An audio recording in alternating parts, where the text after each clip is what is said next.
Why should you care about the guidelines or safety lines? That's what I want to talk about today. So the shortest answer to this is because not all devices are created equal. For example, the cell phones, the monitors, the TVs, wherever you're watching this video has certain specs that are not necessarily universal. So maybe using the safety lines is a way for you to ensure that all the content that you're creating and putting so much effort into gets seen. Because there's nothing more frustrating than spending hours on a video, feel proud about the work that you put out, and then seeing someone else's screen and the graphic that you created is cut. Interestingly enough, it comes from the TV era, before digital TV, when things were like a little bit wilder when it came to specs.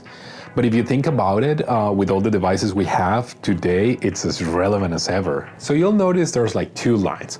The ones more towards the outside, closest to the edge of the screen, those are called action-safe margins. So basically anything that happens inside of that zone, the actual action of the video, it will be safe and it won't be cut off no matter the device. Then you got the other lines, the INIs, which are called title safe margins. And as you can imagine, this referred to any text or graphic. So as long as they're inside that zone, they'll be okay.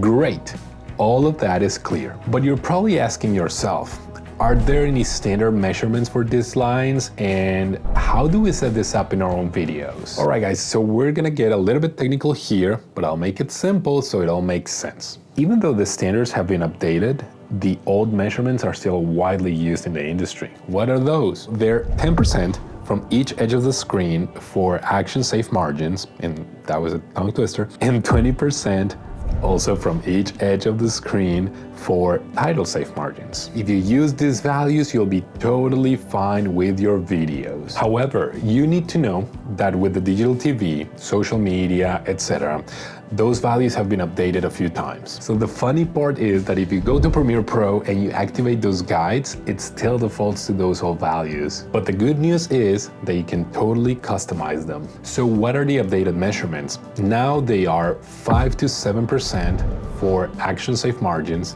and around 10% for title-safe margins. So right now on screen, I'm showing you the old version of the guidelines. And also now you're seeing the new layout with the updated guides. So that's it.